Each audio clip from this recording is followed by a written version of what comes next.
pagi teman-teman.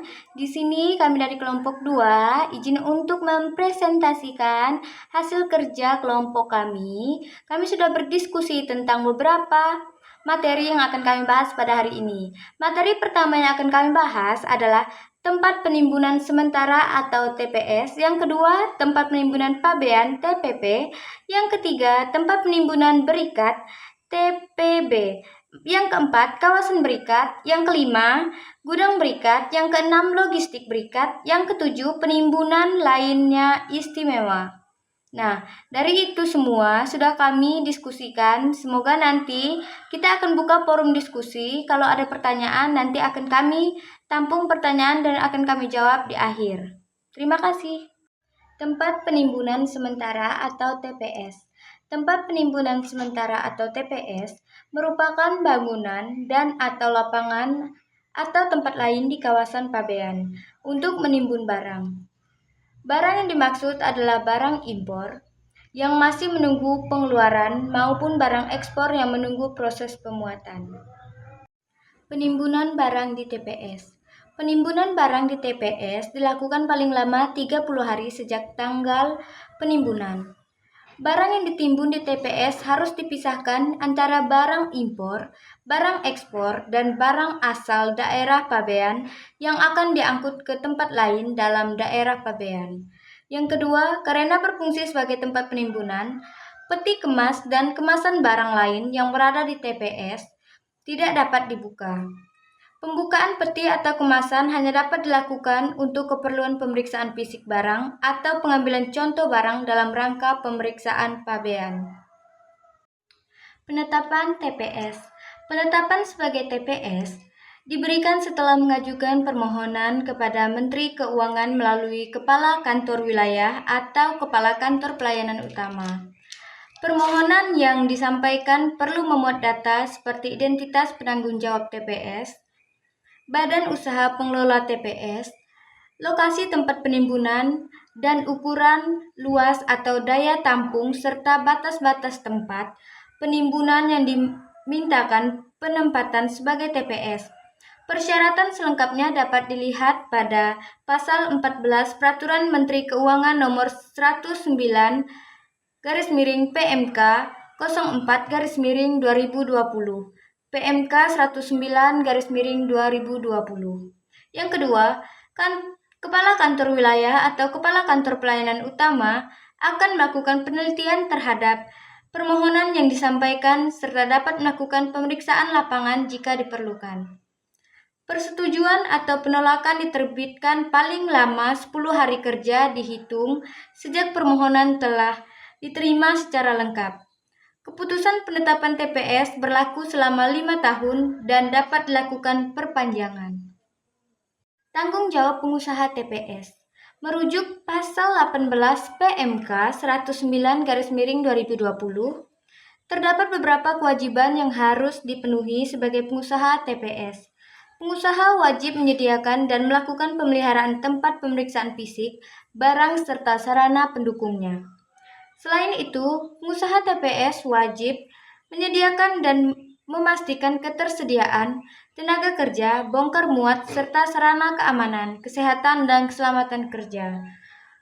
Pengusaha TPS harus menyediakan alat pemindai sesuai dengan karakteristik barang impor atau ekspor.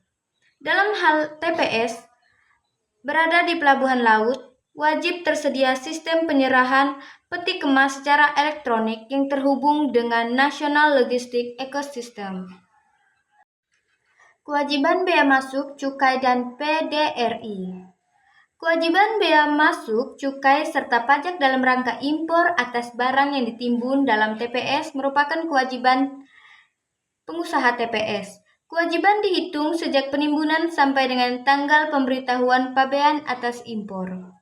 Jika barang musnah tanpa sengaja telah diekspor kembali, diimpor untuk dipakai, diimpor sementara, dipindahkan ke TPS lain, tempat penimbunan berikat atau tempat penimbunan pabean, pengusaha TPS dibebaskan dari kewajiban di atas. Tempat penimbunan pabean atau TPP. Merujuk Pasal 1 Angka 18 UU Kepabeanan, Tempat penimbunan pabean adalah bangunan dan atau lapangan atau tempat lain yang disamakan dengan itu. Tempat ini disediakan pemerintah di kantor pabean di bawah pengelolaan Direktorat Jenderal Bea dan Cukai. TPP disiapkan untuk menyimpan barang yang dinyatakan tidak dikuasai atau selanjutnya disebut BTD. Barang yang dikuasai negara atau selanjutnya disebut BDN dan barang yang menjadi milik negara atau disebut BMN berdasarkan UU Kepabeanan. Berdasarkan definisi tersebut, dapat diketahui jika TPP idealnya ada pada setiap kantor pabean. Berdasarkan pasal 1 angka 4 UU Kepabeanan, yang dimaksud dengan kantor pabean adalah kantor dalam lingkungan DJBC yang menjadi tempat dipenuhi kewajiban dan pabean. TPP dapat berupa lapangan penimbunan peti kemas, atau gudang penimbunan tangki penimbunan, atau tempat penimbunan lainnya. TPP ini digunakan untuk menyimpan BTD, BDN, dan atau BMN yang dapat berasal dari hasil pelanggaran ketentuan di bidang cukai. BDN, BTD, dan BMN. Secara lebih terperinci, setidaknya terdapat 4 alasan yang menjadi suatu barang berstatus BTD. Pertama, barang yang ditimbun di tempat penimbunan sementara dan melebihi jangka waktu 30 hari sejak tanggal penimbunannya. Kedua, barang yang tidak dikeluarkan dari tempat penimbunan berikat yang telah dicabut izinnya dalam 30 hari sejak pencabutan izinnya. Ketiga, barang yang dikirim melalui pos tetapi ditolak alamat atau orang yang dituju dan tidak dapat dikirim kembali kepada pengirim di luar daerah pabean. Keempat, barang yang dikirim melalui pos dengan tujuan luar daerah pabean yang diterima kembali karena ditolak atau tidak dapat disampaikan ke alamat yang dituju. Namun, barang ini tidak diselesaikan oleh pengirim dalam 30 hari sejak diterimanya pemberitahuan dari kantor pos. Sementara itu, suatu barang yang akan ditetapkan sebagai BDN jika memenuhi salah satu dari 3 kondisi. Pertama, barang yang dilarang atau dibatasi untuk diimpor atau diekspor yang tidak diberitahukan atau diberitahukan secara tidak benar dalam pemberitahuan pabean. Kedua, barang dan atau sarana pengangkut yang di tengah pejabat bea dan cukai. Ketiga, barang dan atau sarana pengangkut yang ditinggalkan di kawasan pabean oleh pemilik yang tidak dikenal. BTD dan BDN merupakan 2 hal berbeda, tetapi keduanya dapat berubah status menjadi BMN. Setidaknya terdapat 6 alasan yang membuat suatu barang berstatus sebagai BMN. Pertama, BTD yang merupakan barang yang dilarang untuk diekspor atau diimpor kecuali ditetapkan lain berdasarkan peraturan perundang-undangan. Kedua, BTD yang merupakan barang yang dibatasi untuk diekspor dan atau diimpor yang tidak diselesaikan pemiliknya dalam 60 hari sejak disimpan di TPB. Ketiga, barang dan atau sarana pengangkut yang di tengah pejabat bea dan cukai yang berasal dari tindak pidana yang pelakunya tidak dikenal. Keempat, barang yang atau sarana pengangkut yang ditinggalkan di kawasan pabean oleh pemilik yang tidak dikenal dan tidak diselesaikan dalam waktu 30 hari sejak disimpan di TPB. Kelima, BDN yang merupakan barang yang dilarang atau dibatasi untuk diimpor atau diekspor. Keenam, barang dan atau sarana pengangkut yang berdasarkan putusan hakim telah mempunyai kekuatan hukum yang tetap dan dinyatakan dirampas untuk negara. Adapun barang yang dinyatakan sebagai BMN ini merupakan kekayaan negara. Baik, selanjutnya tempat penimbunan berikat. Tempat penimbunan berikat dalam kurung TPB merupakan bangunan, tempat atau kawasan yang digunakan untuk menimbun barang dengan tujuan tertentu dengan mendapatkan penangguhan bea masuk. Fasilitas yang diberikan terbagi menjadi 2, yaitu fasilitas fiskal, yaitu bea masuk ditangguh, cukai dibebaskan, PPh pasal 22 impor tidak dipungut, PPN dan PPNBM impor tidak dipungut. PPN tidak dipungut dalam kurung asal barang lokal. Selanjutnya, fasilitas non fisikal. 1. ketentuan tata niaga impor dalam kurung pembatasan ditangguhkan. 2. Pengeluaran barang secara versial. 3.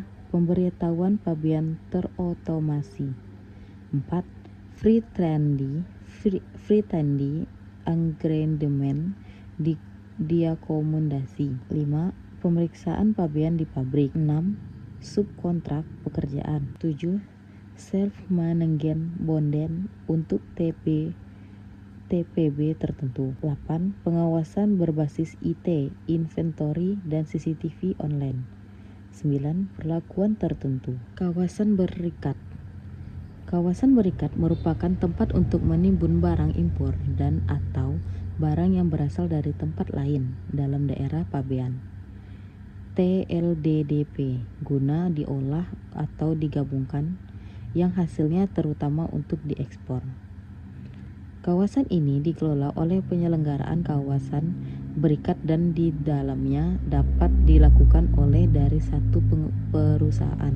Kawasan berikat di dalam kawasan juga dapat diselenggarakan gudang berikat. Fasilitas yang dapat dinikmati dalam kawasan berikat adalah penangguhan bea masuk, PDRI, tidak dipungut dan atau pembahasan cukai untuk barang yang dimasukkan dari luar daerah pabean.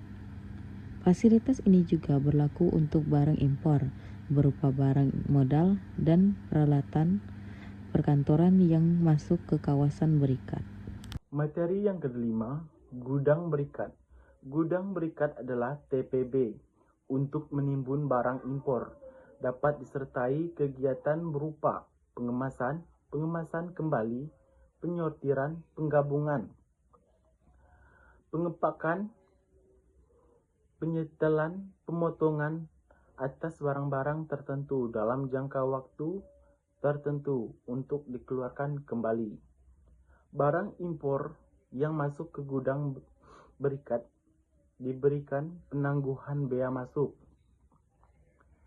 tidak dipungut pajak dan dalam rangka impor atau yang disebut PDRI, dan diberikan pembebasan cukai. Fasilitas yang sama juga diberi untuk barang yang berasal dari TPB lain dapat bentuk barang retur. Jika barang dikeluarkan ke tempat lain dan diimporkan untuk digunakan pengusaha gudang berikat wajib melunasi bea masuk dan PDRI yang terhutang. Materi yang keenam, pusat logistik berikat. Pusat logistik berikat atau yang disebut PLB merupakan gudang multifungsi untuk menimbun barang impor dan lokal serta fasilitas perpajakan, kepabeanan, serta fleksibilitas operasional lainnya. PLB memiliki manfaat diantaranya berupa penangguhan bea masuk, penangguhan pajak, penangguhan izin impor, kepemilikan barang yang fleksibel, jangka waktu timbun barang yang fleksibel, yaitu selama 3 tahun atau lebih, serta asal dan tujuan barang yang fleksibel atau yang disebut impor lokal ekspor. PLB merupakan kawasan pabean dan sepenuhnya berada di bawah pengawasan Direktorat Jenderal Bea dan Cukai. Materi yang ketujuh, tempat penimbunan lainnya atau yang disebut istimewa.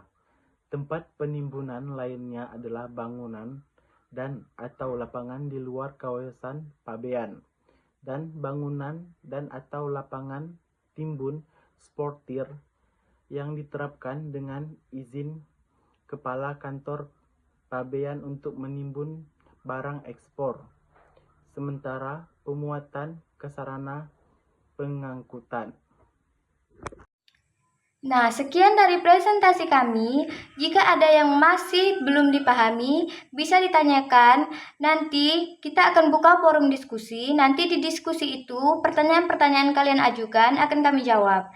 Jadi, terima kasih untuk teman-teman semua. Semoga informasinya bermanfaat untuk kalian semua. Terima kasih.